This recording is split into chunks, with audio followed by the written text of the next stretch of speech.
From the great state of Texas, you are now listening to Skip the Noise podcast, a Rounded Edge media production. Thank you so much for joining us. And by us, of course, I'm referring to Rick, a.k.a. the Brown Python Ben, a.k.a. Mexican Nostradamus, and myself, Benji, here for another tremendous episode. Shout out to Mike Tacklebox for the music. And to kick things off, this shit just went down a couple of hours ago. We talked about it on episode 60, and the president urged him to do so, and he finally did. Cuomo, governor of New York, resigned or put in his resignation effective in 14 days from today. I did watch it. He gave us 2 weeks notice, like a professional. So he did. So hey, so look, I watched it. Did y'all check it, see some of it, or at least get a quote or two? No. Well, anyway, no. So I'll break it down. So he goes. This is like about a 20-minute speech. He opens up by, he kind of does that thing where he's like, yeah, I mean, the facts, I'm going to tell you what the facts are. And the facts are that I was accused of this. And then he goes down the list and kind of breaks each one down. Like, yeah, this one broad, I came up to and I patted her on the shoulder. Hey, I think that's okay with me. You're okay. And anyway, so he does that. I rub my salami on it. Nobody goes. He does. He said broad. No, he didn't say broad. He probably did say broad. We're getting, well, maybe we're getting a little. He had to have like a cue card that screamed "Do not say broad." Like the whole time while he's reading it, he just has some cue card saying "Don't say broad." Nice woman. Fuck. So anyway, he kept saying. He kept saying that, his defense for the whole thing was that, hey, he comes from another generation. Things where he's just a friendly guy. He's always been that way. He didn't think he did anything wrong, but he understands that they're offended. But one thing interesting he did say was that the line to be crossed, so to speak, has been redrawn. That was his big. Yeah, the line has been redrawn. So in other words, still like denial, bro. Still denial. He's still denying he was wrong. Kind of just saying like, "Hey, I'm doing things." Hey, this is how these guys do these things. This is how the guys do. This is how we do these things. So anyway, but his he did resign, obviously, in saying that he was doing the will of the people. He's going to save a lot of time and money, especially in desperate times where COVID, and we're about to ramp up for another shit show. So he said, hey, rather than sit here and jerk everybody's fucking dick, I'm gonna just step aside, which he did. And I wish that's how Cuomo was active, man. Yeah, he was, dude. Cuomo was real active, bro. He was on fire. Jerking dudes up, jerking chicks up. Hey. Okay, so that I was gonna say that. So if you are so inclined, please watch it, because he does say a couple of things where you kind of have to pause, like, okay, like you did write this out, right? That's how you want to go. Anyway, I'll leave your imagination up to that, unless you want to watch it. It's all available everywhere, YouTube. He said one more thing I was going to point out, but I kind of, I don't know if it's worth trying to dig it out of the ground. But what do you guys think on this? Did he just fuck up and it is what it is? Or is there okay, that's what I was going to say, is that he even said, I don't have the exact quote, but he was saying like, this is all some political bullshit. Like they're trying to get me out of office, blah, blah, blah, blah, blah. With that, man, what do you think? No, he's not, because look, New York legislation is run by Democrats. It's not a political hit. Shit actually went down, man. Honestly, who's trying to get him out? Right, the Democrats. Come on. Here it comes. No, dude. Dude, wait. With Trump, when Trump had anything, you were like, no. I mean, maybe he did banger. No, he didn't. I mean, dude, it's just what every party does. Was it a little bit of a political hit piece? Yeah, for sure. He had crossed somebody. He had fucked up already. And he was, it was definitely a both. I mean, the dude apparently, it was more than one chick, bro. Maybe the whole nursing home COVID thing got to him too. I mean, people weren't happy with that. Well, or maybe that's why they wanted to take him out. get him out of there, so it wouldn't mess up the ability to get another Democrat in there. You know what I'm saying? I mean, I think it was both.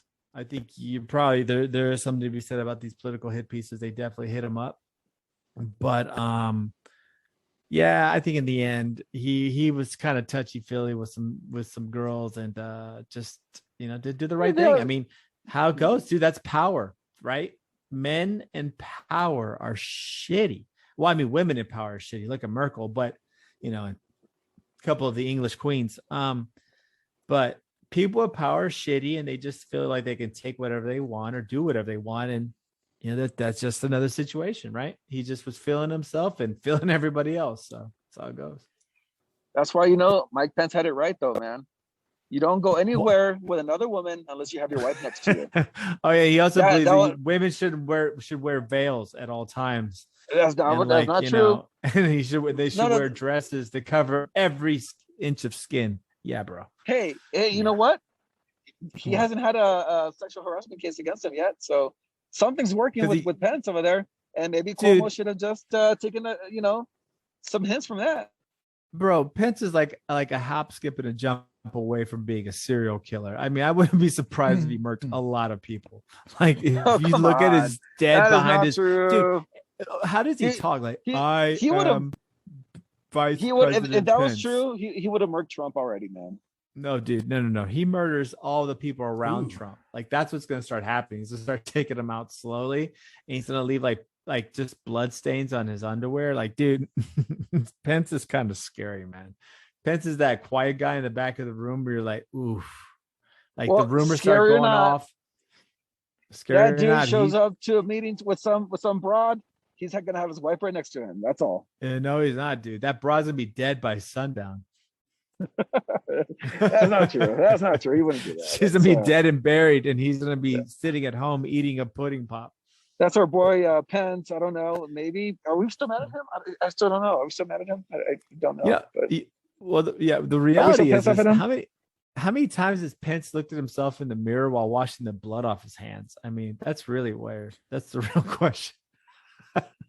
Dude, if Pence was a serial killer, dude, how many times has he stared at them in the mirror going, dude, "This is the last time. The hunger's over. This is the last time." The feed. To them, What? Serial killers usually have a lot of more personality to them. They're likable. People like them. There are exceptions to the rule. That's how they get their victims. They like him until they see him in his bathroom looking into the mirror with a deep gaze, like Penn said, saying the thirst is just too strong for human blood. I must consume. And then immediately brushing his teeth for way too long right after he said this, like brushing his teeth really hard and fast, and causing his gums to bleed. Is so really bad. Bro, his teeth are so fucking white. I'm just how did we go from Pence being a serial killer, Cuomo, to Pence being a serial killer? I don't get that. Because that's exactly what we do. Pence is totally a serial killer. But but I guess if anything, at least he doesn't hide stuff, right? I mean, he's a serial killer in the secret, but I bet you if you asked him, or if he had a major sporting event by him, right, he would admit everything. He wouldn't try to hide anything. No, he wouldn't. So not unlike our very far off neighbors to the east, Japan, who basically hid the fact that the lambda variant was in their country so that they could have a meaningless, gutless piece of shit sporting event that's run by the most corrupt organization in the world, the IOC, of which the Russians and the Chinese cheat their balls off and still somehow lose to the United States every single year, aka the Olympics. Oh, what a shithole. That was hilarious. I watched the Olympics, man, and all I could think about was how much did those seats cost to install, bro? Because nobody used them. I'm tripping, dude. That was the best. I thought you had the best transition in the history of the show last week when we were talking about the state animal in California. He's like, speaking of state animals, this fucking animal in the state. Dude, that one that beats that one. That was the continue. I'm sorry. Thank you. I just had to point out when greatness happens, I just have to immediately fucking point it out. So go ahead. But you know what I'm saying? Beautiful. Right? I mean, everything I said was the truth, right? The Olympics is a total shit show. But anyways, continuing, these fuckers, just to have these meaningless, like, there wasn't even people in the stands, right? Lied to a whole country that a dangerous variant of which they're totally terrified of was actually there in order to have this event. It's madness, right? It's not fucking that, madness. Correct me if I'm wrong. Like, would that mark the first discovery of somebody with that particular variant? Yeah. No. I think the variant originated somewhere else. No, that's right. They have had other cases. Okay. Yes. I was just trying to make it. So originated somewhere else. Okay. But the fact that it originated somewhere. But the fact that they had it there is, and they hid it from the public. It hid it from the public 100%. Is fucked up. There you go, man. More hiding. Well, you gotta think about it. Well, more politicians are hiding shit. Yeah, dude. How are we supposed to, trust these our leaders if they keep telling shit like this, man? And that's the problem. That's the fucking problem. Yeah, that's the problem, right? You can't, and nobody, rightfully so. So how are you going to get the public to fucking agree on the common good when that's not even a real reality? Because there's no such thing, because it's all fucking slashed down the middle and driven by like a engine of fucking quasi media. It's not even media anymore. There's not even, you don't even have to prove your source. You just throw shit wherever, and there's apps and algorithms that feed into your brain and throw whatever up there, and it's all being controlled. So how the fuck, how can you trust any fucking thing, dude? Let alone a government agency. For sure. It's to the point where I'm like, and I'm a rational person that existed for a pretty decent chunk of my life before the information, you know what I mean? Fucking cosmic clusterfuck. I existed well before that, and I still like my doctor says something, and I'm like, who's paying you to fucking say that, dude? Like, I can't. Everything is so just saturated in mistrust. I'm exaggerating. You need to get a new doctor. No, I know for sure. I was making a little bit of a new doctor, bro. No. I actually like. He's like, he's trying to get. Who the fuck's paying you to say that? I know. He's like trying to get Ben, like he's like checking his blood pressure, and Ben's like, "Fuck you! I know someone's telling you I've got blood pressure." Nah, dude. So no, I have the measurement right here, sir. I'm doing it right now. First thing though. How dare you? You know damn well. Actually, back up. First of all, I do love my primary care physician. Second of all, you guys were using the pronoun he. Dude, come on. Benji never is going to have a primary care. I'm never going to have a male doctor. What's the point? Really? How do you never? Really? And I do this. This has been a psychology I've carried with me for at least 10 to 15 years. Really? I got to hear this. You got to hear this. And this is for men. Okay. And you shouldn't be ashamed of this. Just for men. I'm going to say this. This is going to be controversial. Female, blend your beard. Female listeners might take issue with it. No, I am. I really am, because I think it's important, but this is how my mind works. And anything, because your health is your number one. That's it. If you could have all the money in the world, but if you're fucking dead, you're dead. True that. So your pretty much the most valuable thing is your health, especially during a global pandemic. What a crazy concept. Take care of yourself. Okay. Take care of your fucking physical health, which I take very seriously. So here's how seriously I take it. I know my own psychology. Okay. If I know once a year, even if it's in a very subtle way, I'm going to always try to impress an attractive female doctor. Okay. I'm held accountable. Got it. I'm held accountable by my biological heterosexuality in the driving force. Bro, it works. It works.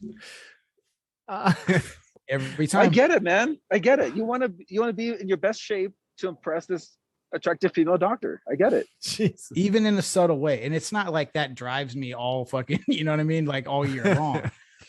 But I'm saying no, it doesn't. Ben's like doing push-ups, like no, it's not that like crazy. but it's something to think about. Like, why wouldn't you set it up like that? If that, for me, it's a practical thing, but I always do it for the last 15, 20 years. My primary doctor has been, and hey, beauty's in the eye of the beholder, but attractive, at least in my eyes, enough to where it hijacks my decision-making system to be like, oh, it's just a natural response to attractive females. And so, I mean, you wouldn't want keeps me healthy. Your attractive female doctor to say, Benji, you have clogged arteries, you smell like shit, you're overweight. That's what I'm saying. Fuck, man, like, get it together. No, yeah. You guys really go for this one. I want them every single time to be like, well, okay. And that's Benji, pretty much, wow, you're pretty much how, ox. that's kind of how my, and I'm not trying to brag, but I take it very seriously. That's how my appointments go. Pretty much just like, okay, cool. You're healthy. Everything's pretty good. All right. And is she like putting your hands down your chest as she's telling you, oh, you're so healthy. Bro. I'm not implying nothing like that. I'm not fucking Governor Cuomo over here. Fucking biz. Hey, bro, why don't you come check out how healthy this thing is? I'm just saying it's a motivate. Yeah. You got AIDS. That's the first thing. The first thing your doctor says, you got AIDS. Yeah. No. I was gonna say you have like 6 abs. The last visit, now you got 8 abs. Maybe 8. Wow, yeah. Benji.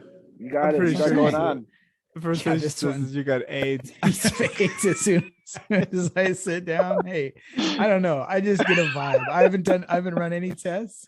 I just for whatever, dude. Like I haven't even taken your blood pressure yet, but I'm pretty sure you. Nope. As soon as you sit down, she just goes, "You got fucking AIDS, bro." It's just a gut. I haven't seen anything yet, but just looking at you, I'm pretty sure you got it. I don't have any responsibility to prove this scientifically. I'm a doctor. I took all my tests. I got my fucking certificate, and I say you look like you have AIDS. So motherfucker, I don't have to run any tests. You know what I mean? Speaking of tests, man. Oh, in Wuhan, China, they recently ran a plethora of tests. Did they not, Rick? Somewhere upwards of 11 million COVID tests on its citizens. Jesus, and that's a pretty big. Yeah, that's a hot. First off, like how's China run a COVID test on 11.9 billion people in a city? Houston has 4 million people. Right? I think Houston has 4 million. Can you imagine trying to test the entire population of Houston, Texas? Can you fucking imagine? Right? Oh God. Yeah. What a nightmare. Man. That would start a.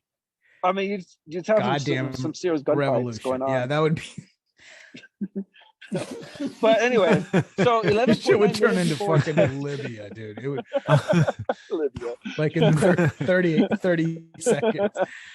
Anyway, but wait, we haven't discussed the results yet. We're laughing because we know how preposterous it is. But so out of 11, so yeah, that's obviously a chore trying to test 11 million people. But whatever, they said they did. Yeah, and what they also said, you know how many? Yeah, you would think, right? Because the birthplace of the virus, allegedly, and a lot of people that was like almost radioactive with COVID energy for a long time. You saw, people burning people's apartments down and locking people. It was the worst. Like the video images that came from Wuhan, China during the initial kickoff of the pandemic were pretty gruesome. So you would think that, you may have a few positive cases if you tested 11 million. So yeah, there was a few positive cases. Yeah. Rick, how many went high? 9. Yeah, 9 people tested positive and not all disappeared. They've been buried. Hey, wasn't the original population of Wuhan like 22 million? Why are they all of a sudden saying it's 11 or something, right? I mean, that's why there's 9. 9 cases. like 9, not 9 million, no. not 900,000. No. I'm just saying there used to be 22 million people.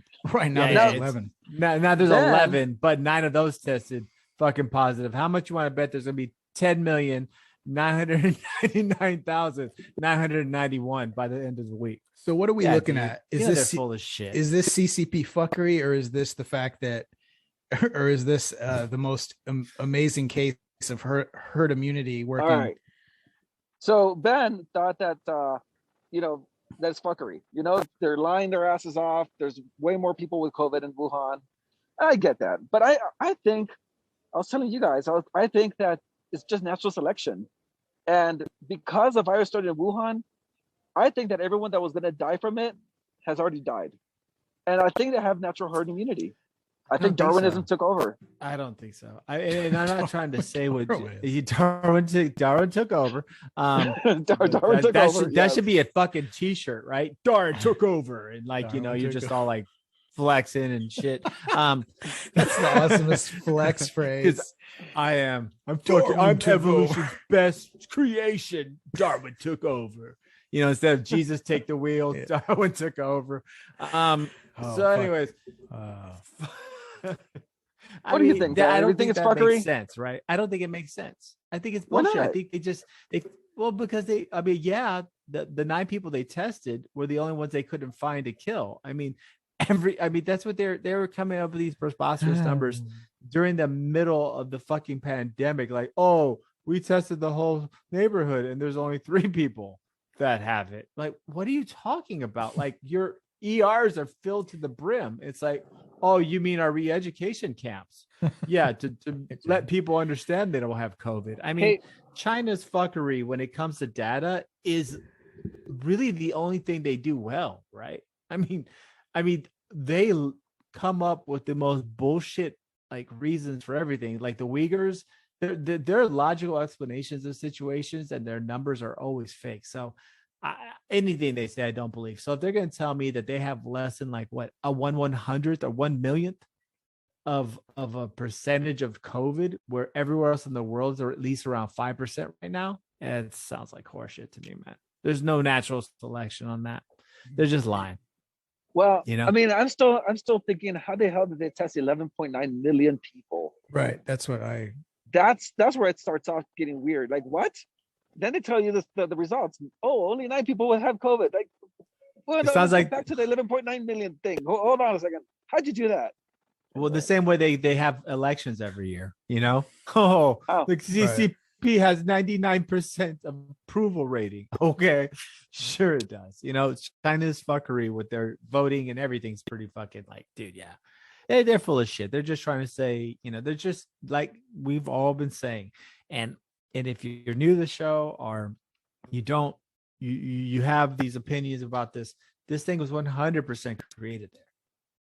Like it's almost laughable how they have completely deflected all the responsibility for creating a worldwide virus, and it's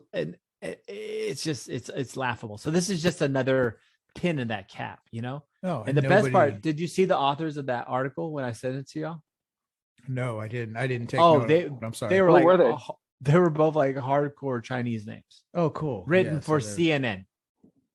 CNN. Oh, dude, boy. That's the communist news network. And that's the other factor with this whole thing is that nobody calls China. And we've talked. It's like I'm saying this like it's even worth saying, but it's everybody's getting paid by them, and it's nobody calls them out on shit. So they do as they fucking please. Pretty much. Yep. They just 100% as they fucking please. They're putting out. Trump called them out shit. But anyway, no, he didn't. He didn't do shit. Yes, he did. He did. Dude, he signed some bullshit trade deals and then tried to go against them with some tariffs, and then ended up costing American farmers all their livelihood. So yeah. Do you know how much it hurt? He did shit. It didn't hurt him, bro. China prints money when they want to, bro. No, dude. Do you know how much it hurt China to call it the Wuhan virus? It hurt them. Yeah. You think Xi Jinping had lost any sleep? He just laughed.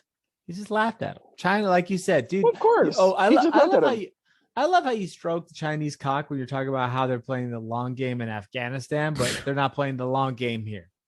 Come on, bro. Oh no, man. They're not playing the game anymore. They won the game. That game is exactly. over. Exactly. They checkmated everybody. That game is over, man. They're not playing the game anymore. But that game's been over since Clinton. That game's been over since Clinton. Yeah, well, now Trump came around and said, "Hey, why did they win?" Well, and then people got pissed off.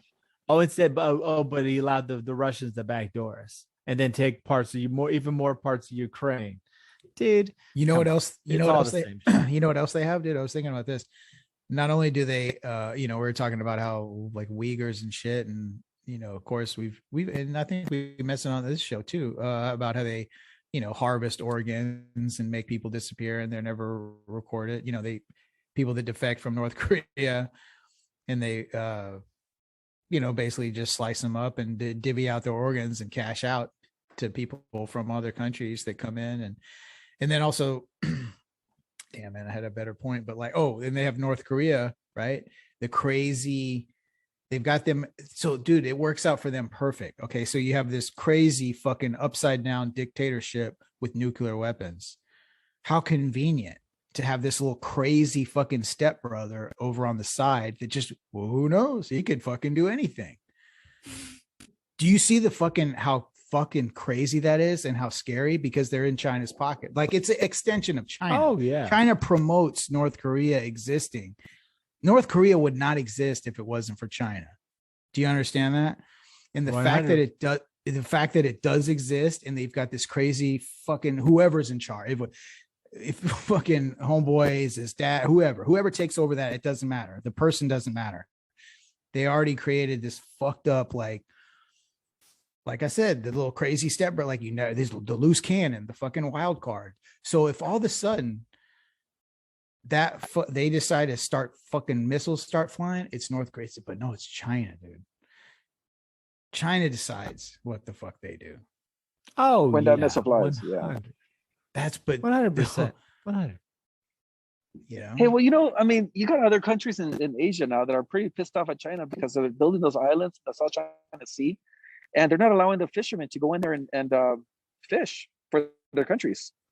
Even right, Vietnam's got a problem with it now. That's just they're trying to team up with the United States. Yeah.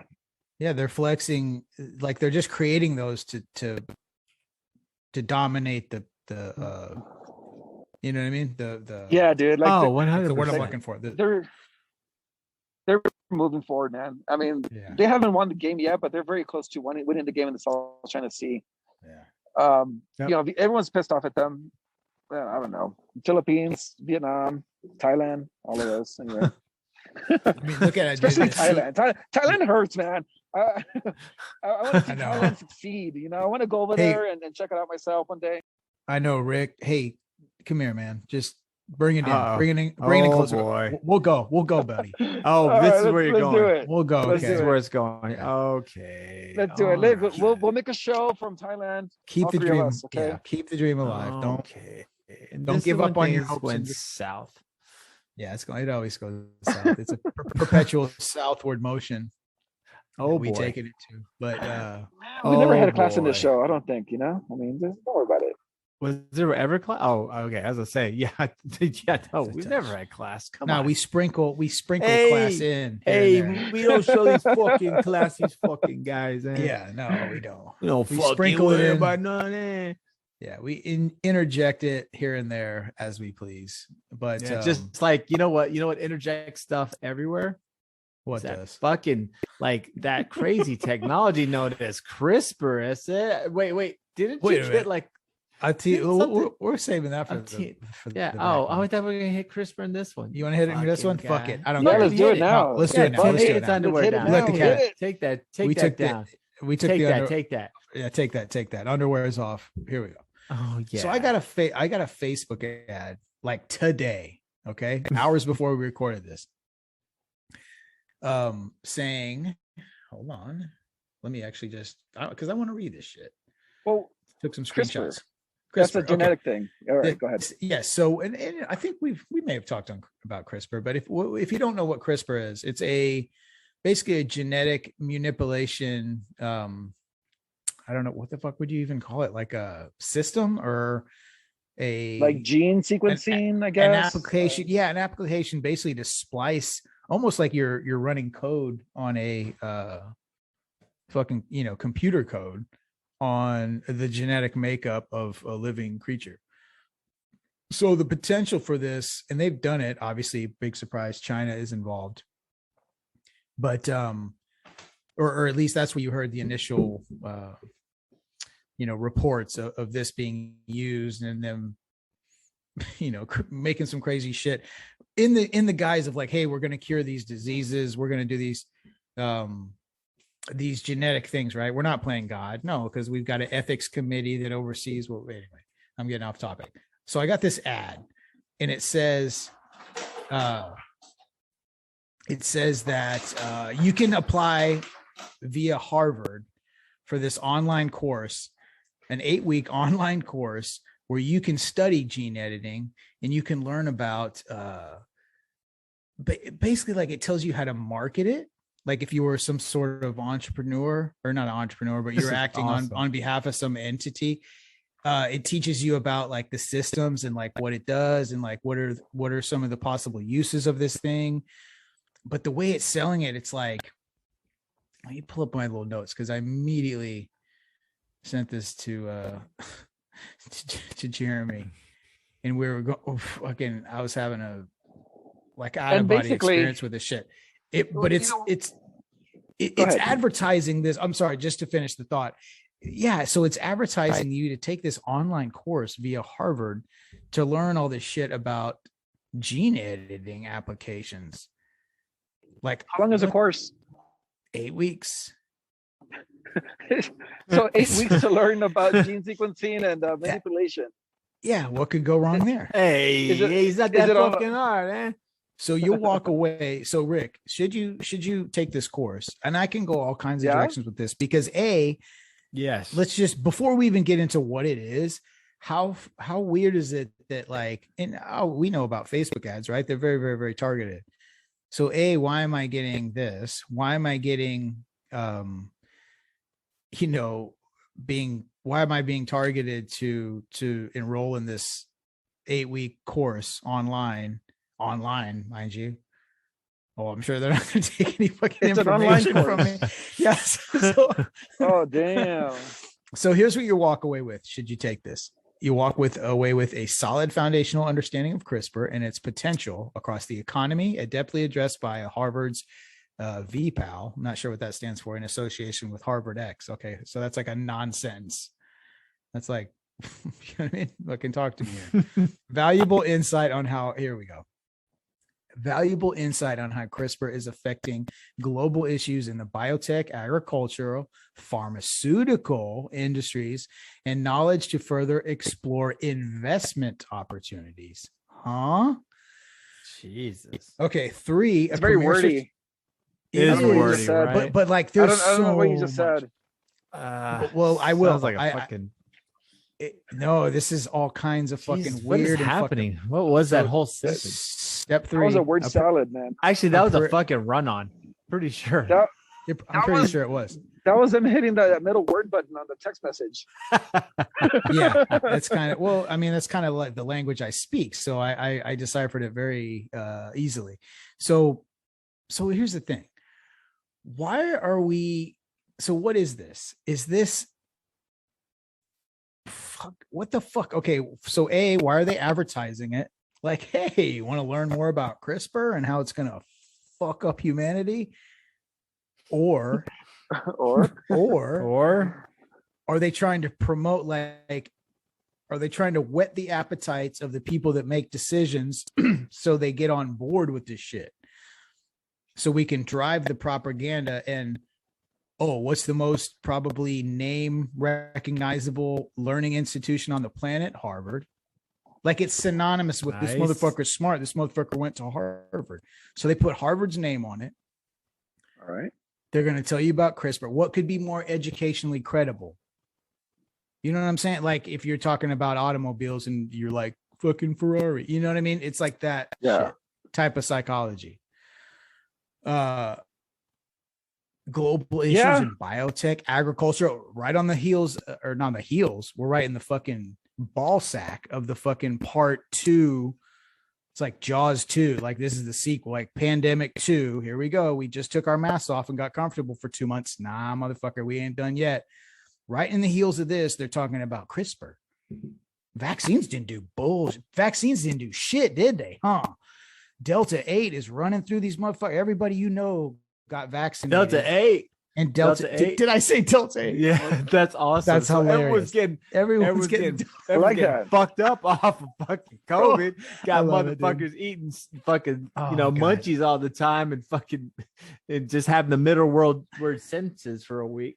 That was awesome. He's like, Delta 8's running through these motherfuckers. Delta 8's running through these motherfuckers. And they didn't do shit. So here's the let's warm you up. Here's option B.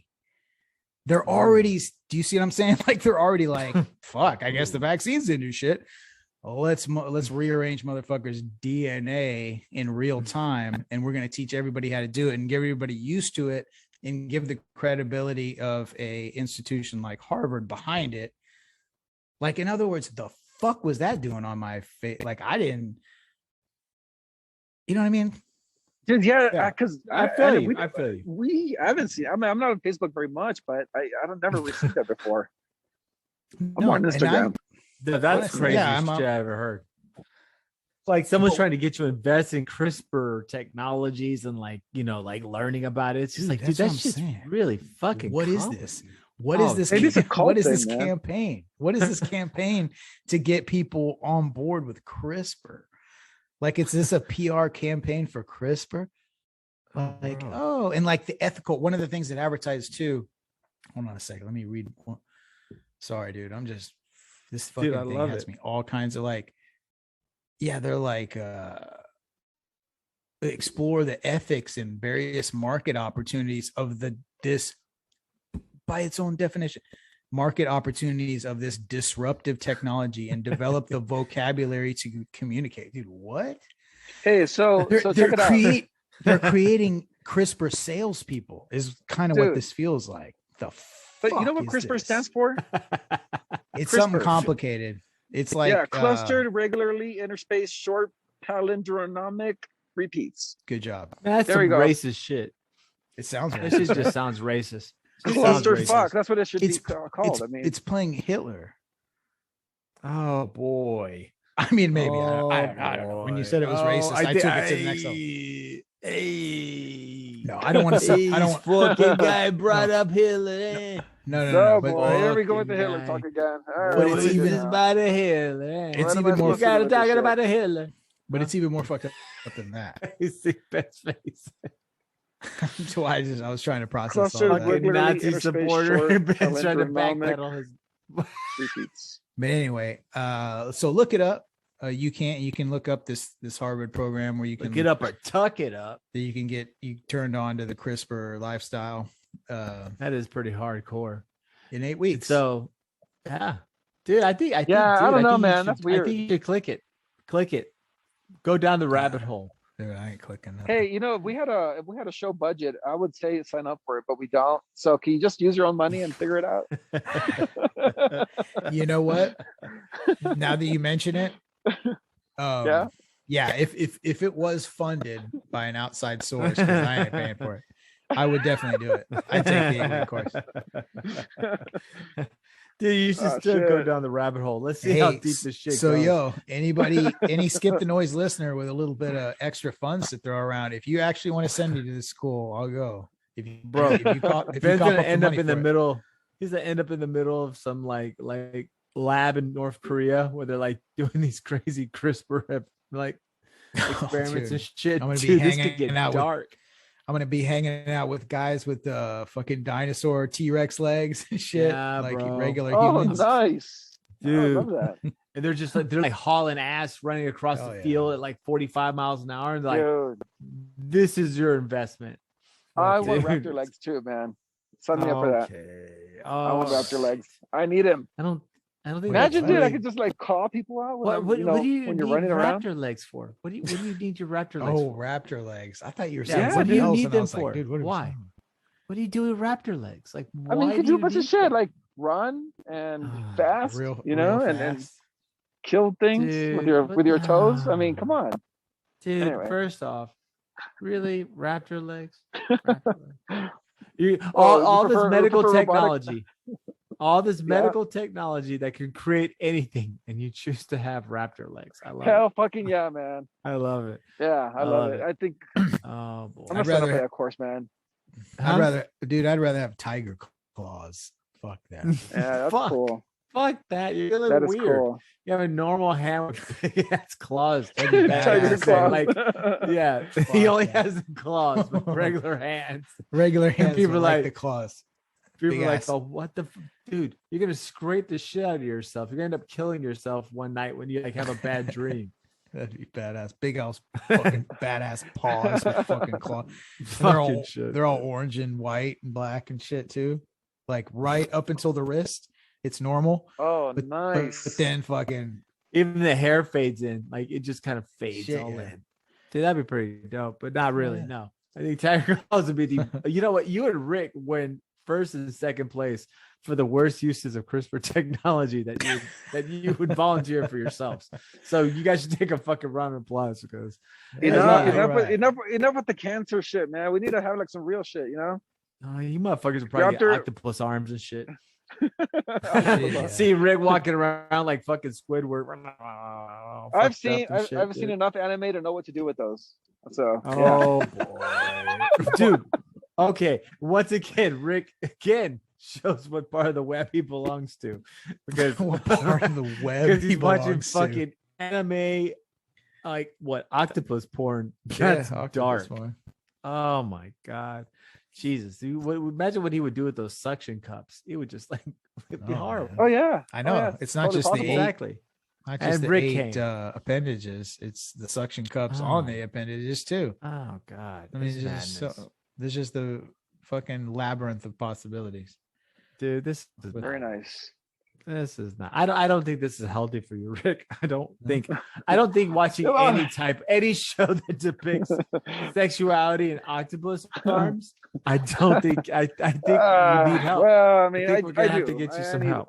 I do. You know, but doing the That's when show you with jerked you guys, off to everything. If it even revolves, if it even involves even a remote, anything Anything in the sea. sexuality, anything at all, he's going for it. It's full throttle.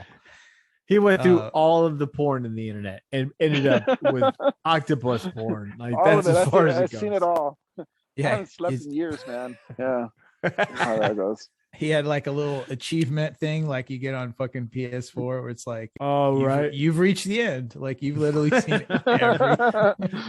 No, it just says you are the Like of the sickest thing. motherfucker on the internet. Yeah, Platinum trophy.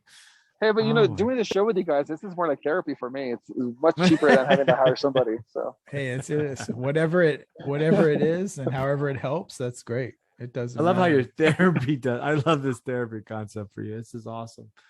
It's making me better as I make everyone else worse with my horrible ideas. It's like you're releasing your toxins on society to get them out of yourself. I love it. exactly. Every listener out there, they know my problems now. That's awesome. Oh, They do. They kind of do. Yeah. And, talking about problems, the United States of America as a country has a lot of problems. Joe Biden, among others, proposed a way to fix a lot of those problems. Ben, can you update us on the infrastructure bill? Well, apparently it's been boy. approved. The $3.5 trillion infrastructure bill has passed the Senate. So that means both Republicans and Democrats agreed on it to get it through. So no filibuster was necessary, no parliamentary rules, no nothing. It went straight through. So we'll be heading to the House of Representatives in order to pass this massive spending bill. Do we need to spend more money though? Do we need to have Huh? $3.5 trillion more in our economy? Do we? I mean, Well, look, okay. I I think my opinion on this is kind of twofold, because I do believe we have a serious infrastructure problem coming up in the United States. I mean, I think I saw something where it says 65% of the water pipes in the United States are 35. It was a significant. So forgive me, my numbers are perfect, but are still lined with lead. Like something over 50% of the bridges that we have structural abnormalities. So I mean, infrastructure in the United States has really fallen behind. So, with that being said, this is just the wrong time to do it, right? I mean, in my mind, it's just the wrong time to do it. If we need to worry about paying people's wages while they can't work. If we shut down again, paying back landlords, why don't we take 3.5 trillion and do that instead of basically giving these massive construction companies contracts, all this money in the way. That's what. Contracts. It's gonna be madness. That's what it is. And no one's gonna get it. Yeah, we're not getting a damn dime of it. Normal people will just continue to be fucked. Yep. Construction CEOs and banks and fucking. What's the name of the devil in Houston? What's the name of that company? Dick Cheney's what devil? Halliburton. The Halliburton. Halliburton is jerking off right now. They're just sitting in a room, just all Are they still a thing? Oh yeah, Halliburton's still around.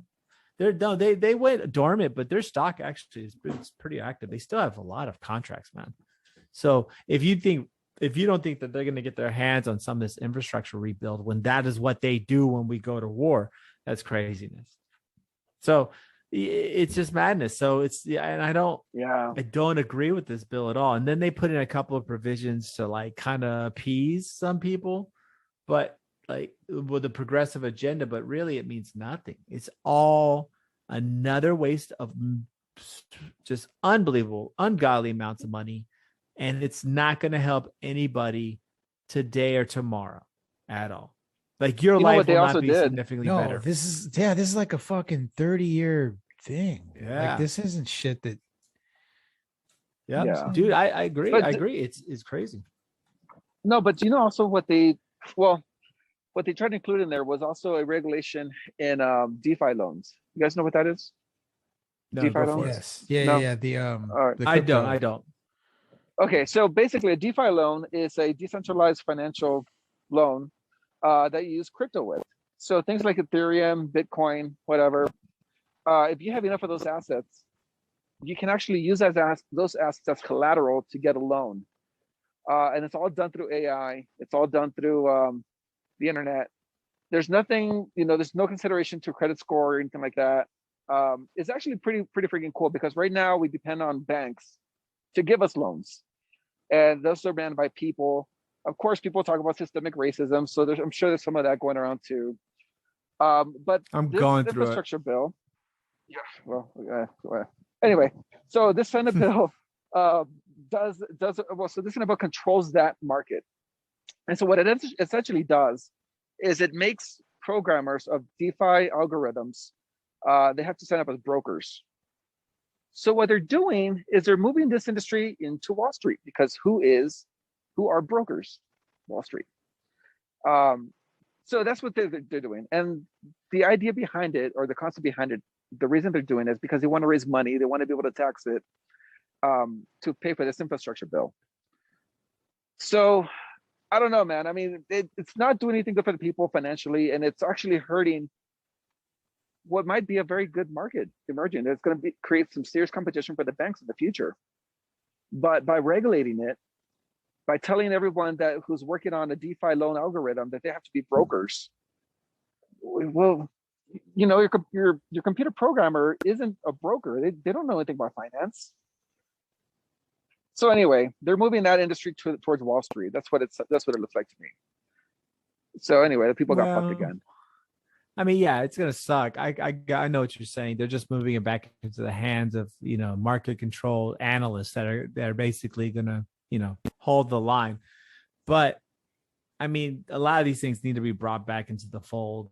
I mean, I think if we want any true chance of legitimacy with cryptocurrencies, because really in the end, cryptocurrencies offer more with their concepts and the freedom they give people. You almost have to know that there's going to have to be some type of, obstacles to that, because once cryptocurrencies take over, they can try to pass all these laws, but it can easily be circumvented because all you got to do is just do transactions in other countries. You know what I'm saying? I mean, cryptocurrency, it isn't really, it doesn't matter what one country says. You go to another country, it's still going to end up in your wallet. And the presence of the wallets, I mean, that could open up a whole new universe of like Swiss bank accounts. Because let's say your wallet or the destination of your wallet isn't the United States, so you don't have to follow those rules anyways. It's pretty complicated cool, either way. Huh? That's pretty badass though.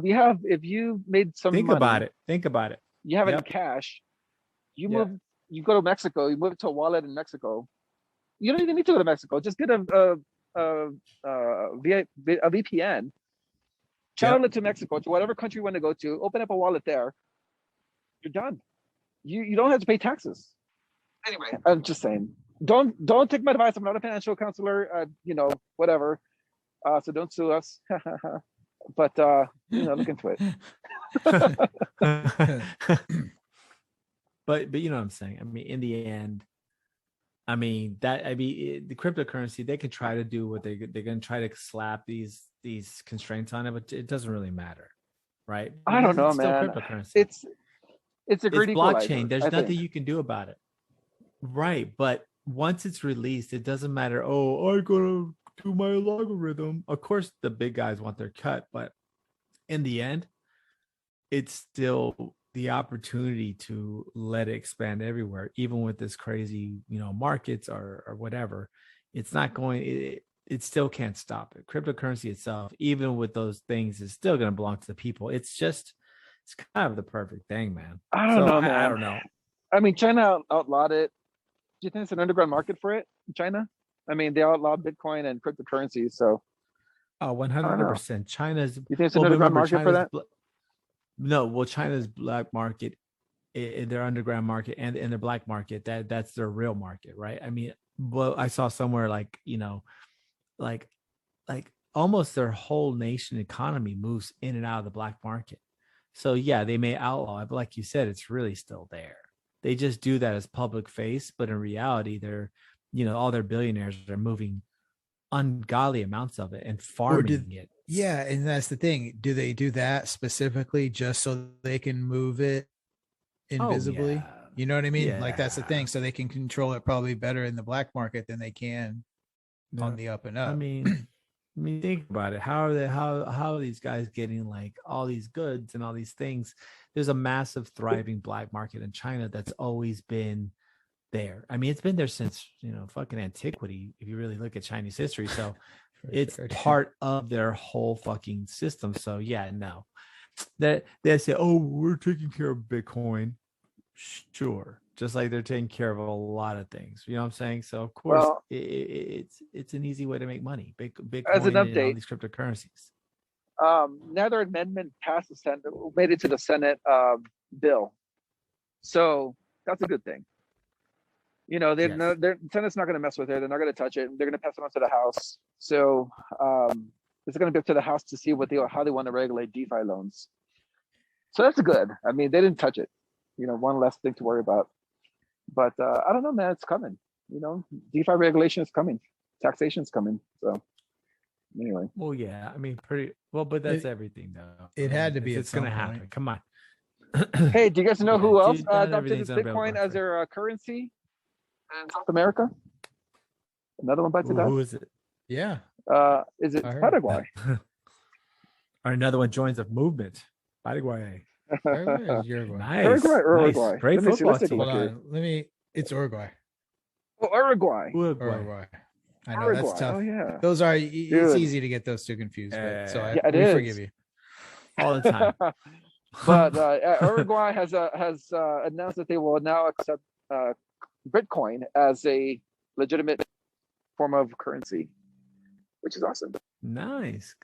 Yeah. So now we got El Salvador and Uruguay. Come on, guys. Yeah. Keep coming up. Their massive population of 3.5 million people are going to move. Oh boy. Movers and shakers over there. Boy. Is that their population? Yeah. Are there more people in Houston than there are in Paraguay and Uruguay? Dude, their GDP is less than. I'm gonna be honest with you. Their GDP is less than Cyprus. Less than no. What's his name? It's less than Jeff Bezos by a significant amount. Wait, their GDP is $86.56 billion a year.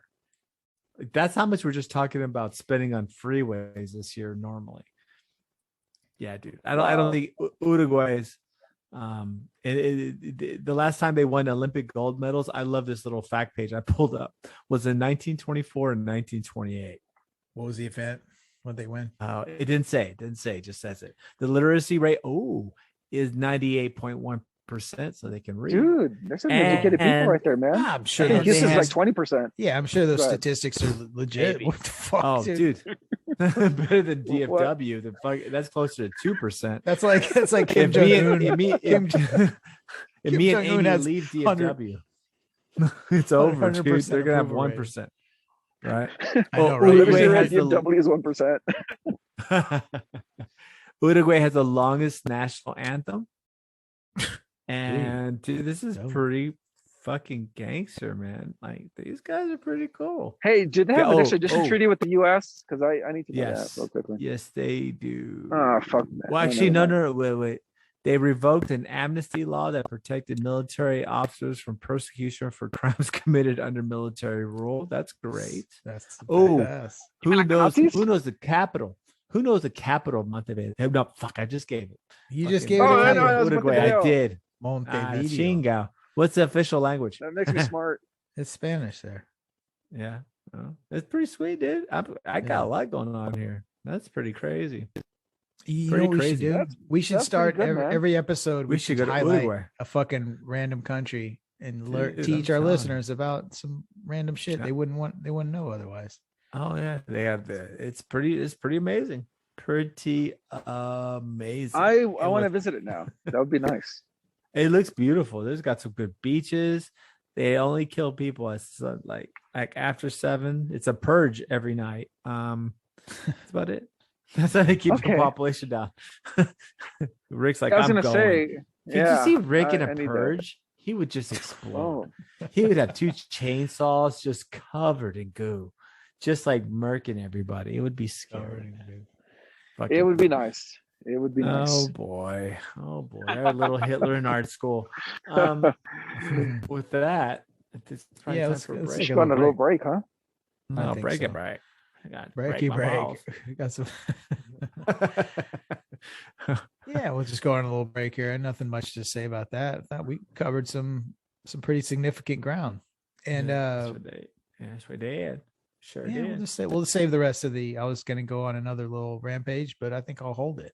I'll just wait for the break. Hold So that rampage. well, I'll lead you into some tunes of one Mike Tacklebox to hit this little break with, and we will see you on the other side.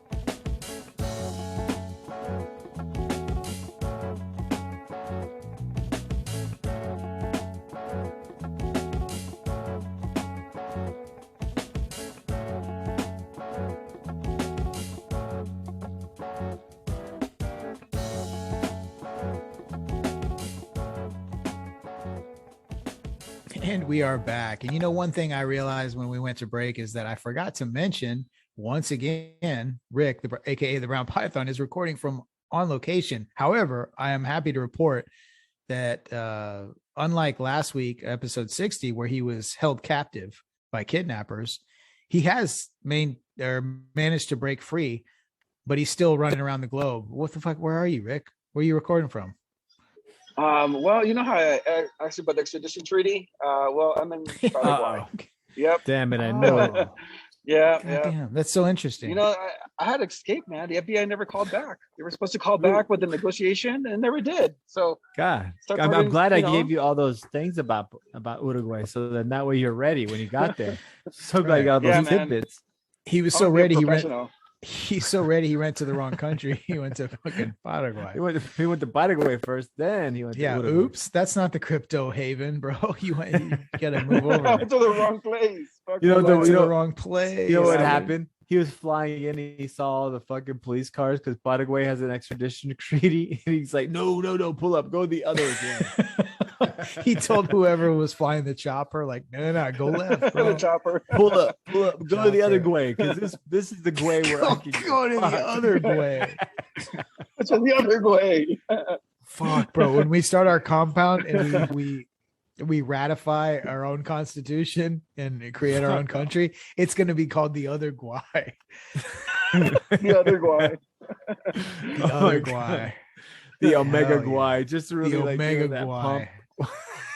There's no other Guay but us. Oh my fucking god! Brought to you by Rounded Media. The other Guay. Pilot was, like Dr. Pepper, huh? The pilot was, flying the plane and everything across the jungle. And I was like, he was like, where are you going? I'm like, Paraguay. Like, no, the other Guay. They're like, he turns the plane. Start going west. He was all pissed, but he still did it. Like, oh fuck. All right. Like a cab driver, you're so fucked up and you're just like asking him to take you to the airport. He's on 40, he's going to hobby, and you're like, no, asshole, intercom. Oh fuck. Bush, man, Bush. Fucking Intercontinental, dickhead. God, you guys are pricks to your Not fucking hobby. cab drivers, man. You're like, come on, dickhead, go to the right fucking place. Like, okay, I'm sorry. Dude, Just funny trying to see story. my family. How do you say Intercontinental in gibberish? God damn it. Funny story about. Oh boy. Check this out real quick. Cab story. So right before Uber was like the way people traveled, when cabs were still like, you know what I mean, a real relevant thing. Like right at the end of that, I had some friends, and I wasn't along for this ride, but they had gotten like the whole. I don't know if it was it was some kind of like event. I don't know if somebody was about to get married or whatever, but they were going out like with very specifically to get fucked up. So they went and they called a cab, right? And mind you, everybody's all kinds of like, they're drunk, they're fucking high, they're on all kinds of shit. They're tripping out. They're like, the one haven of safety is, okay, we're going to get in a cab. We're not driving. That's great. Well, all of a sudden the cab, and it was some dude, it was like an African cat, was driving, and he was talking to him. So the reason I bring that up is because they couldn't understand what, like, he had a very heavy accent. It's like, like, so it was confusion as to like where they were even going, but they were so fucked up, like they couldn't argue. He's on the freeway. They're pretty sure he's fucking tripping balls because he's got the music up all loud and shit, and he keeps yelling shit at him, and nobody can understand him. And he's driving on fucking like in downtown, like all up that interchange, where it's like 59, 45, but like right, you know what I'm saying? Like right through the middle of downtown where it all sort of branches off. And like, he's fucking tripping, and he's yelling shit at him, and then he starts driving all crazy. Like he starts going like 90 from just dude. Like all of a sudden in a second, something flipped this dude out, and nobody like said anything fucked up to him or anything. He wasn't pissed off. Well, I mean, they didn't do anything, at least they thought, to piss him off, but he just started driving all fucking crazy and fast and cutting cars off. And dude, it's like, what the fuck? Like how freaked out would you be if you were already kind of tripping and like paranoid, and then all of a sudden, oh, okay, we're gonna go, we're on our way home, man. We're getting in a cab, everything's all good, and all of a sudden he's like, like, was the cabbie tripping too? Do you think he was on something? He had to be. They were like, homie was. They were like, yeah, dude, the homie was on dust or meth or something. And this is. I'm not going to say who this friend was, but this friend was a expert in fucking recreational pharmaceuticals. And he was like, dude was on like, fuck. Yeah, he was out of his mind. So that's always no, that was not me. No, getting cabs. No, it wasn't. No, it wasn't. He would literally say cabs. It was me. Yeah, like cabs. Yeah, of course. I wouldn't waste that. I wouldn't waste that on the listeners. Of course not. Hey, so I was taking this broad in the cab, and yeah, dude. So imagine you call a cab because you're fucked up, you're drunk, and then the cab shows up and he's drunk too. It's like a double DWI. That's it. Everybody's fucked up. Everybody in that cab gets the fucked, cop, man. yeah, the cop pulls you over and you're like, you're a fucking idiot for you get arrested because you're a fucking idiot for getting in this cab. Fuck you too. The best part is it's like a double score. It's like an extra bonus score. Like, you know, when you're in a video game and you like kill two things, it's right, like it's double it's kill. Like, that's what he 5 gets. times. Yeah, It's 5 like times fatality. a regular score. Yeah, if you get that's a cop fatality. Yeah, he pulls every over time, a car full of drunk people. And not You're only going that, to jail. You're going to jail. I think anytime you get in a cab with the cab drivers on ecstasy, it's an angel gets its wings. Oh boy. I think I'm pretty sure that I think that was the original. I think that's really where the legend came from. That's you know, Miracle on 34th Street or whatever, wherever the movie adapted that. Yeah, dude, the movie 100% adapted that. It did. Cab drivers on meth. But cool. I've got a weird little update before we get into well, hell, this is kind of open if y'all got anything, but I just wanted to bring something up that I thought was kind of weird. So, you know, occasionally, it's been a while since I've done it, but you know, I'm a very vivid dreamer. And I sometimes on the show I'll report some of my weird dreams. Well, this isn't so much a reporting of a dream, but so I mentioned a dream long ago where I was running some sort of a weird baseball clinic. Do y'all remember that? Yeah, you beat the shit out of somebody, I think. I don't think I beat this. No. It was like in a. Or you broke someone's legs or something with a bat? No. I threw. I was fielding ground balls on a field, and I was having trouble. Like all of a sudden, I couldn't make the throw to first anymore, and then it transitioned from that to me in some weird little like church fucking multi-purpose room where I'm like giving some sort of lecture on how to field ground balls and shit and running like a little mini baseball clinic. And then it transitioned back to me being on the field, and it was like live in-game action. Got a ground ball. The play was at home. So I'm about to throw it to home. And all of a sudden the catcher that I'm throwing it to, instead of facing me with his glove, like he's ready to receive the ball, is facing the other way, like Blair Witch style, like standing there. But I've already let the ball go, and everybody's like, no, and like, dude, turn around. And the ball went right into the back of his head. And as soon as it made impact, it was like, boom, I woke up.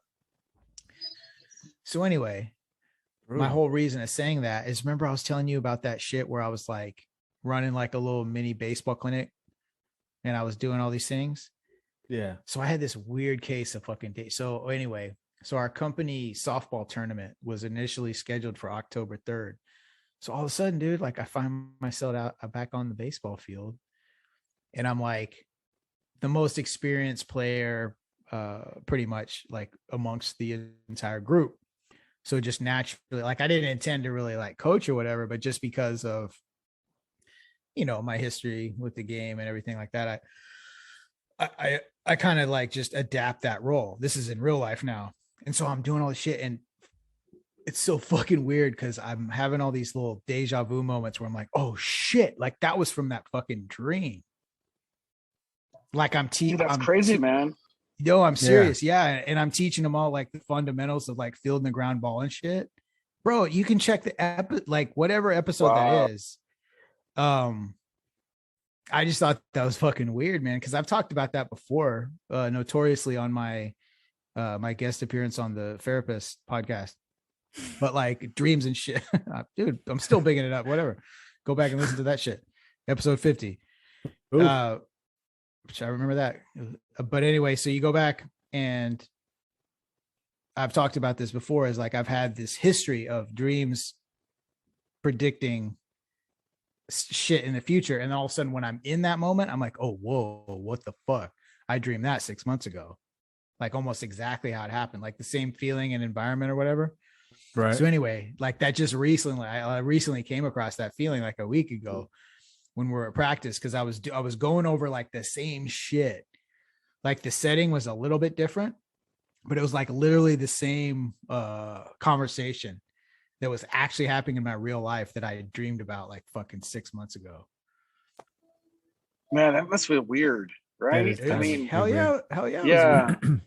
Because you're thinking to yourself, like, wow, am I going crazy, or did I really dream this? And right, is it real? Oh, and at the time, so like when I had the dream, right, I never even encountered the possibility in my head that like, oh, this is something that's going to play out. I was fixated on just like, what's this mean? Like, yeah, okay, well, I had baseball was a big part of my life as a young person, and like all this shit. Okay, so that's probably whatever. But then you're in a situation where it's like, oh no, this is exactly what was happening. Yeah. So anyway, I mean, there's always shit to be explored there. Do you ever have a day where like something happens during your day, and you think to yourself, man, I never would have thought this would happen to me yesterday. Like yesterday, I never would have thought this event would have happened to me today. Yeah. Oh, isn't that weird? I've had a lot of those fucking days, dude. Those are the worst. You're just like, what the fuck? Oh my God. Last night's sleep was so amazing because I had no idea how shitty today was going to be, or the consequences of today. Oh, dude, I've had so many of those fucking days. Jesus. Yeah, you're like, man, how did I end up in the middle of downtown at night? Yesterday, I never would have thought I would be in this situation. Yeah, right. Work in the corner. I mean, sorry, Rick. Work in the corner. Doing push-ups on the fire hydrant. Giving hand jobs for crack, I mean. Bro, you hold that corner down, man. Don't start getting down on yourself, man. Dude, your arms are getting jacked. All those fucking push-ups on that fire hydrant, dude. You're getting pretty fucking jacked, bro. Yeah, man. You look pretty good. Nicely done. I gotta admit, you look really you really good. Are. That really good, and those squats. He just does those squats, just those body weight squats with the shorts on. He just works that corner, dude, bro. That's that lower body. You know what I mean? That's your root. You got to build that root. It's called the Houston workout, Oh, that's right. What? It's not called the Houston workout. Dude, that's called the Laredo Shuffle. That's where that's what they teach you. That's the first thing that you learn in Laredo, right? It's the how to work that's more right. That's more some like Nuevo Laredo shit. Yeah, that's on the other side. The capitanas will pick you up. You're trying to get married to one of them, so you get that money, bro. Oh my God, dude, that's the best. Oh. Anyways, so rooster fights and male prostitution. Oh yeah. Oh, all day long, all day, every day. But hey, did you mention some shit about some aliens, bro? Oh, I did, man. Of course. So, we talk a lot about the UAP task force here. The unidentified aerial phenomenon is the new. The term the military, at least, and intelligence agencies use to describe what we used to refer to commonly as UFOs. So the UAP task force was put together. We've talked about this on the show. I just want to kind of, if you're a new listener, this is a kind of an entity that investigates all these sightings that happen. And Rick has rejoined. Yep, I am back. I am back. I don't know what happened. We were scared. That's okay. We were scared. We thought you had to go hit the corner again. No. Tonight's rent. To pay for tonight's hotel room. No, I'm in the Capitan's hotel room right now in Paraguay, so we're good. He did. Good. He really just close your eyes. Hey, you really made an impression, man. I support your endeavors. But so the UAP task force has recently been given quite a little significant bump in their power. So the difference is now they've been allowed to request, and these agencies have to provide them information relating to these sightings if they so, enact this power. Right. In other words, the Air Force or so part of the struggle before in collecting this data is, it happens across, there's multiple agencies, there's CIA, there's military branches or what have you, different agencies of the government. And so now the UAP fast has been granted the power to request, no, you have to give it up. We're investigating this shit. So I just thought that was kind of interesting. A little news I'd come across, obviously we talked about the report, that didn't really, it wasn't necessarily there's fucking aliens, but what it did determine was that out of however many fucking 200 some odd sightings, they couldn't rule out basically anything except for a couple, a handful of them. So there's obviously, with these sightings, we still haven't even come close to figuring out what the fuck this shit is. So the possibility for anything is still up there and still exists. So we're no closer to solving the mystery, and no closer to unveiling how crazy and fucked up this actually could be. So it's good. It's good that they're able to do this. I think it adds a little bit of transparency. Well, one of the things that the UAP report mentioned was that it was very hard to figure out what these things were, because even though they were being picked up by these sensors, being picked up by radar and sensors, the equipment is meant to find only certain things that have to deal with enemy aircraft. Right. They don't know how to handle the information from unknown aircraft. So that was one of the major things that they couldn't figure out what these things were, because the equipment isn't meant to determine what things are. It's just meant to read certain features of enemy aircraft. So, one of the things the UAP task force has to do is come up with a new technology to figure out how to measure these things. Determine what they are, what they're made of, what they're doing, how to communicate with them. Because none of the technology we have now focuses on that. It's all meant for warfare. For identification of enemy aircraft, existing enemy aircraft. So that's one of the good things that came out of this report. Hopefully they add on to that report once they come up with a new technology to tell us what these things are. Well, that they can figure out what they are. And I'll tell you what, your boy Rubio is all kinds of lathered up about this shit, man. He really is fucking. I love how he's lathered up, dude. What was that? He's lathered dude, up. You just welcomed Rubio in like a guy like those DJs at a strip club, like welcomes in the next girl on the stage and goes, "Hey, and here goes Rubio, all lathered up for this, all lathered up for the occasion. all right. Put your hands together for Rubio." Yeah, into Pantera. Come on, feel the noise. Oh boy. Hey, Girls rock the boys. Speaking of this, I've always wanted to talk about this story on the pod. Is Party in the Back. So we're going. So recently, I texted you guys, right? I had some time to kill, so I was kind of driving through the old stomping grounds. One place I actually passed up over there, just kind of on the little side streets off of Richmond. There used to be this club referred to as Middle Earth. The Roxy. Well, no, that was further down. That's more Roxy was down there, the Galleria. This is a little bit out. This is like between trying to think, where is it, like kind of before Fountain View and Richmond. There was this little like what's that street called? Windswept or yeah. Those were sites. So yeah, there was this big ass warehouse, dude, but it was like an underage club. Ben and I mean, we went fucking whatever, hundreds of times probably. I mean, whatever. I lost count. That was the spot. Like if there's nothing else to do, Middle Earth, whatever, you pay like $5, fucking enter a world of illegal, all kinds of crazy shit. It was great. Cool. And it was underage. Yeah. Underage club. So like if you didn't have to be 18 to get in. I would sell. Oh, this is the best part, dude. I'd sell fucking cigarettes for like $1 to little chicks. You know what I mean? Nice. Because they were like, "Can I bum a cigarette? I can for $1." Like one single cigarette for like $1. It was great. That's pretty good. Then you come back. But anyway, so they had a bikini contest. They couldn't do like a real strip because it's underage, obviously. But they had a bikini contest. And it was like, I mean, they were like, all the contestants like were pretty badass. But this one like froze up, and the DJ was trying to get her to go on. And the DJ was like typical like strip club DJ, like whatever. It was like the DJ. So they broke like, it was fucking party style. And then, okay, well, hold on, we're gonna have this little bikini contest. So it was like 4 chicks. The one who won had on like the USA, like anyway, to this day, like she was pretty bad. But this chick, this one, he's like, okay, contestant number 3, like it's your turn. Go ahead, get on stage, blah, blah, blah. And she like freaked out because it's just all like a whole warehouse full of animals, like, show me your crazy. And you could tell she was like, fuck, like, what did I get myself?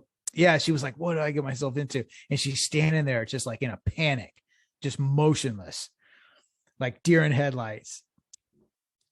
And the guy, so he says again, you know what I mean? Contestant number, whatever. Like, come on, don't be shy. Like he's trying to be like cool at first. Like, don't be shy. Like get on stage. She's like still like, just like standing there, and the crowds get even more unruly. And then he says like one more time. Each time he gets a little more kind of assertive, and he's like, all right, like hurry there, get on the you're about stage. to, like we're gonna have to move this on. Your time's almost up. And then finally he's like fourth comment is just like, contestant number 3, get the fuck on the stage. Like, and then he's like fully like cussing her out, like, get your fucking ass on stage. And everybody's going crazy. And she's just like, huh? Like, cause she's already fucked up because she froze up. That's so fucking wrong, dude. And she was just like, it was a nightmare, dude. I was watching it and I was just like, oh my God, like what is happening? I was watching her because she's just like, she got on stage. She couldn't move. Yeah. Then finally, like, I think some guy like kind of like helped her off, like, oh girl, like you got to move. Like, but she couldn't. She was just frozen in a panic where she couldn't like do it, right? But then she also couldn't like just walk off and take the L.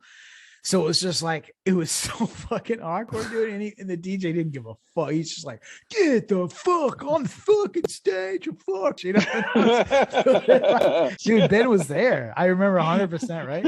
I know, yeah. That completely happened, dude. It was so messed up, dude. And she was just like, because you could totally tell she was like one of those like good girls that like, you know, was somebody just suckered crazy her somehow. And then she had like one of those shifts of consciousness, like right as she was about to go do something that would embarrass her whole family for like generations to come, and like she was totally trying to back out and go, get the fuck on the stage. I just remember like we probably I'm gonna get up there, I guess. Oh shit, man. Like she couldn't get on stage and she couldn't like just bail, so it's just like she was stuck there listening to this fucking dude berating her like on a microphone, like for the whole crowd. It was the most like, you know, like people mention like cringe moments or whatever. Like you watch your teacher wonderful. Like dude, it was like, I can't imagine it being more fucked up. Poor girl. She seriously is fucked. I mean, she's probably like, she's way never going to be the same. That she didn't do it. She actually probably made the right choice. Like I commend her. Oh, she didn't do it? Yeah. No, she took the L. No, she took the L and like eventually had to walk off. And then some bad bitch in the U.S. Everybody's like USA, USA, because she had like an American flag theme bikini. And yeah, dude. Yeah, anytime you come in with that, bro, no, but like she won like by a landslide in the whole. Like she probably was like, nice. It was probably bullshit. She was probably like a professional fucking stripper. You know what I mean? That just showed up for sure. She was. It was obviously stripper. Like she moved. Like there's a certain way, like a fucking professional stripper move. Like that's what this chick was. And so yeah, everybody was freaking out. USA, USA. Hey, did you guys ever go to Metropolis? Oh fuck yeah, dude, all the time. Who didn't go to Metropolis? I went there one time for a Halloween party thing that they had. I think it was my first year of pharmacy school, man. Oh my god! I know who you went with. I guarantee. That was the most fucked up shit I've ever been to, man. Was it? Dude, I know you went with. Metropolis was like dead by the time we were in pharmacy school. Remember, dude? Yeah. We used to go there during like high school and stuff, and so yeah, the heyday was then, and then like they were going. And God, dude, I remember. I guarantee I know who you went with. I guarantee you. We won't say names. You know what I noticed too, because I drove by there. That was a part of where I was at a few weeks ago, and I drove by there. The Taco Cabana. I mean, it's probably been long gone, but I'm trying to think the last time. I think I already knew this, but like it registered when I was there this just recent time, because I was remembering remember on that corner, the Taco Cabana. Remember, like, because Metropolis is back there. Yeah, dude, that Taco Cabana shit went down hard because that's where it's Denny's Richmond there too, and right? Fondren. Maybe, yeah. I think you're right. Yeah, we're in the parking lot. But the one I remember because it was legit on the right on the corner, and it had that outside that patio. But yeah, that Taco Cabana was shit. Like, because it was open till fucking whenever, and like they didn't observe any kind of like drinking. Like you could go in there at 16 and be like, I want a fucking margarita. Okay, cool. like there was no any of that, dude. Yeah, it was like three no holds bar, smoking weed like on the patio. Like fucking who worked, dude? If anybody listens to the show that fucking worked at that Taco Cabana in the 90s, fucking hit me up on Instagram. Dude, I'll give you my cell. Fucking, whoa. I want to hear fucking stories. Ben's about to get a stalker. Oh man, that had to be fucking gnarly to work at that fucking. Oh, for sure. With all the people that fucking metropolis, like on the weekends. Can you imagine the fuckery going on? 100%. Yeah, it had to be not only fuckery. I mean, the amount of rape and pillage that occurred at that place was insane. The place, just to kind of describe that was late night Houston, though. I mean, that was it's still but it's still around too. Like, I don't know how popular it is, but because it's still there, because it is still it's still the same signage and everything. But what was crazy back when it was in its like prime, like the heyday or whatever, is it wasn't even like, even if you couldn't get in, like for whatever reason, like if you didn't have the cover charge, or like one of your homeboys forgot and wore fucking sneakers or something. Because that's the thing, like, isn't that crazy? Like, out of all the shit, like you couldn't get in there with sneakers. Like they had this like, that is classy, man. Yeah, I mean, you could.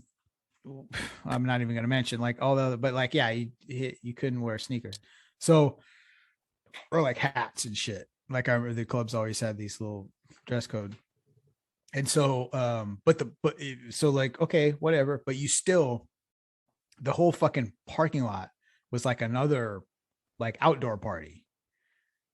Oh yeah. There were a lot of people in those parking lots, man. There was like a whole thing. Yeah. And so fuck yeah, that shit was great. And then like I said, that like Taco man that's out there, they had to make so much fucking money. Oh yeah. They made a ton of money, bro. No, that was my whole point. The Taco, it's something else. Like it's oh really? I forgot, because I just recently went down there, and I knew, like, I think the taco, whatever. I don't know when the Taco Cabana shut down, but yeah, it's something else. Dude, yeah, I'm telling you, but that was old school. That was good shit, though, man. Dude, I hope someone reaches out to you. What's that place on Richmond? What was that place? What's that place on Richmond called? Which one? The taco place, the Mexican food place. I don't know if they shut it down. But remember? Tapatio? No. Because there's a shitload of those. The other one. Is it Rosie's?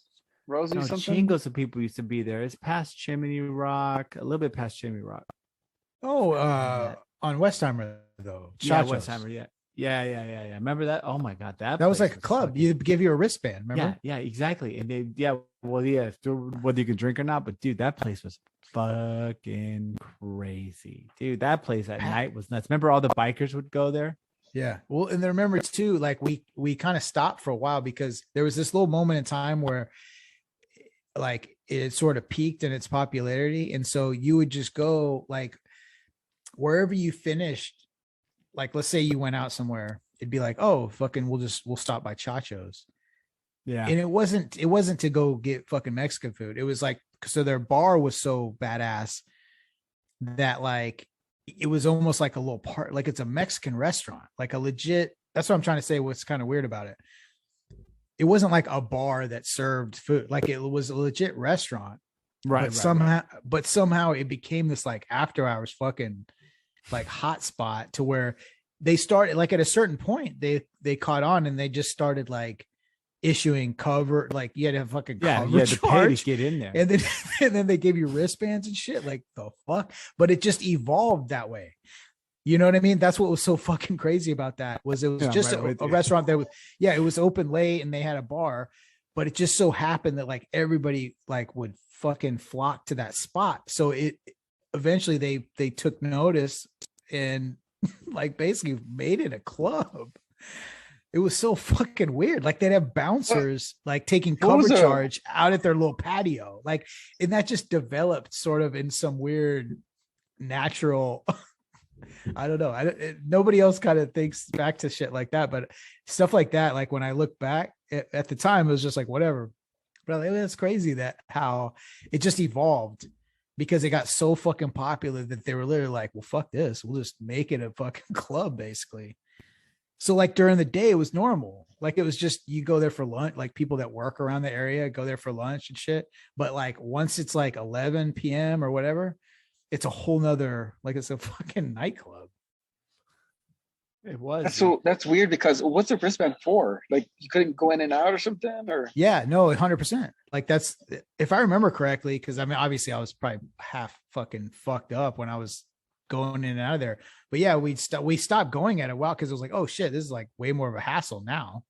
Because they were like taking cover, they checking IDs and like full on bouncer like at a club with a flashlight and giving you wristbands and shit. Dude, Chacha's was popping, dude. They made so much fucking money. It's still there, dude. I think, right?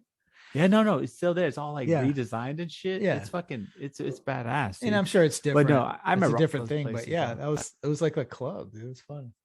Dude, I mean, but my thing was always Mize. I love going there late at night drunk. And that's different too. That's a completely different thing. I mean, more power to them. They had to, they actually got fucked up and they had to rebuild, right? Yeah, they burned down. And Harvey, or no. Oh, that's right. It burnt down. Yes, it burnt down. Yeah, it burned down. Dude. Yeah, I mean, they were a nice family too. You know, they when it came back, it was very classy looking. It didn't have that. Raw, it was way different. Way different. Yeah, it was way different when it came back. Bro, they got that. They got that insurance money, bro. They went all in. Yeah, that shit. They fancy, did. Dude. But it ruined kind of the. It was still good. I still like this fucking food. It's still great. But it ruined the whole. You know, it had a vibe. Yeah, it had a vibe that's gone because that's where you went. It was more grungy. It was because that's where you went. Like after you got fucked up, like every time if you went there, you know, around 11 or midnight, you were guaranteed to see some like people, you know what I mean? People that had just been fucking like everybody in there eating was fucking hammered. So that's kind of made it fun. And it was weird because if you went in there, did like, you know, about 1 or 2 o'clock in the morning, whenever it was open, you saw all sorts of weird people. You saw like the strippers who had just come out. You see the cops who are still on the beat. You see like the people coming out of the clubs hammered. It was just a very weird collection of people that were hanging out at Mize at 1 or 2 in the morning. I don't know. It was different. It did bring out the freaks. Loud ass conversations and shit. I remember this one guy. I don't know why I remember this, but he was way too like, you know, he was hammered. He's fucked up and he thought he was cool. It was some dude. I don't know. He was kind of like his personality was he was very talkative and like a little flamboyant, but it was on the border where it's like, I would 100% say like, oh, he's definitely, you know, a gay guy or whatever, but he kind of had a little bit of that energy and he was with 2 chicks. And I just remember he thought he was so funny and he kept repeating this phrase, you know, like when you're drunk and it gets a laugh the first time and you keep doing it. Right. This motherfucker was like, the way something like the hip, the hop, the hippie to the broccoli beef. Dude, but that's how he finished. It was like with the broccoli beef. And he thought that shit was so funny. And he kept doing it. And I was like, whoever I was with, I kept looking like, oh, dude, what? Dude, like this guy, this is fucking so stupid. And he kept doing it. The broccoli beef. But he thought shit was so funny. And he didn't know how, like he had no concept of controlling his volume. Like how close he was almost. Oh, but it was just so horrible to watch him continuously try to like land that joke. And these 2 chicks were just like, like, okay, moving on. Oh, great. This guy's so cool. Yeah. Hey, sure you weren't talking about me? It sounds like you're attacking me now. Of course we were. I don't know why. That's exactly what you always go into Mexican restaurants and starts going hippity hop, don't stop. Yeah, man. Dude, I don't know. I'm attack now. I don't know. that could have easily been me right there. But no, dude, that definitely was you. 100%. So yeah. So Rick, how did you exactly? This motherfucker's eating. He's got like snacks and shit. Dude, I got chips and a soda right here too. It's pretty fucking cool. Anyway. Soda. I got a question. I got a question for you though. So what was that like, man? Your captors, if you go back and listen to episode 60, we informed you that Rick had still recorded the show in a great display of dedication, whilst being kidnapped and in captivity. So man, you're in a whole different environment now. What how'd you get out of there? Did you just talk your way out of it? Yeah, man, so I was talking to some QAnon shit to them, Trump's coming back in August, that kind of thing. And Trump's coming back in August. Wasn't that supposed to happen August 2nd? That's probably a sub. I don't know. Was it subreddit? Yeah, it was August 2nd, dude. I love how every one of those QAnon things was just complete horseshit, and how people just ran with it.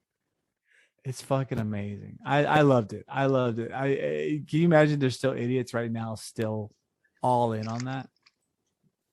Hey, you never know, man. I've heard a lot of weird shit from QAnon. Yes, you do know. Anyway. Yes, you do. So I got out. The FBI never called back with a negotiation. I wonder if they're still working on it. Was. So that's what it is. It's that. They kind of knew it already. They're like, man, leave that guy in there. Shit. But no, it was good. Now I'm in a nice hotel. So you hear the music in the background, Yeah, we do. It's great. It's always you're always just creating. You're adding to the ambiance. You are a jet setter, man. You're all over the place. I'm recording from the exact same spot I always have, except for the Florida edition. Me too. Well, you had one remote. I had an H-Town edition. That's right. You had an H-Town edition. Where I was actually there. We were all there, but in different locations. And we still couldn't get the whole in person. Maybe that'll happen that'll be like a special, maybe episode 100. We'll all be in the exact same. That'd be dope. The same room. That'd be cool, right? That's a good little. That would be dope. I like that, dude. And then what's it called? I remember that was fun though. That was a fun day, dude. I remember that was our first live audience. That's right. Yeah. Amy was sitting next to me. Your wife was right in front of us. She's like, Jesus Christ. But she walked out right in the middle of it too. So several times. She got several times. She got like, you guys are fucking done. With that being said, she still listens. We're gonna wrap this one up. I think we're wrapping it up in a big hairy croissant. Nice and hairy. I like big old fuzzy croissant. But great show, guys. So where can they reach us, B? Where can they find us? If you're new to the podcast, please remember, homework assignment. Tell a friend, tell a neighbor, tell someone you like, tell someone you don't like. Just tell them to hit us. You worked at that Taco Cabana. Yeah, you worked at that. Yeah, hit me up. Hit me up on Instagram. How about this? If they work there, we will give you a full hour episode of just interviewing you regarding the Taco Cabana situation. That'll be a special. We'll even produce it. We'll have sound effects so he can tell us all the stories, because the stories got to be monumental. That's got to be a great. That's potentially a miracle of audio. But anyway, Instagram, you can find us at skip_the_noise_podcast. Find us on Twitter at skip the noise PO1. We've even got a little Facebook page, Skip the Noise, one word, podcast, second word. Check that out. But any kind of questions, concerns, hit me up. Instagram's kind of the main spot. That's what everybody's on. That's what we do most of our interactions with. But that's where all the kids are on. That's where all the kids are on. But if you could do us a favor, it'd be nice if you got if you do have a Snapchat account, get our Spotify link and send that motherfucker to the map. Nice. Or just tell somebody about it, man. Send it to your friend, or send them a link. Copy the link off of Apple iTunes. Send it to somebody in Messenger. Say, hey, I think you'd like this, or hey, right on a restroom stall. Right. That's just right on a restroom stall. Say, check out Skip the Noise. If you were looking for a good time, check out Skip the Noise. I mean, dude. That's right. Don't put your number. 857-309. Don't put that. Put Skip the Noise podcast. Nice. Put our Instagram on there, and then tell somebody, even if you don't like it, your mom probably likes it. Oof. For sure, your mom does. I'm gonna bend her over the whole time. I would bet hard money, your mom likes it. So definitely tell her. I love how long this message is on the restroom door On that the you've mom, written. yeah. I love how you continue sentences. It's a like whole just down the paragraph. whole door. Just like, down the God, whole the this whole fucking shit. guy's emphatic that your mom's gonna like this shit, man.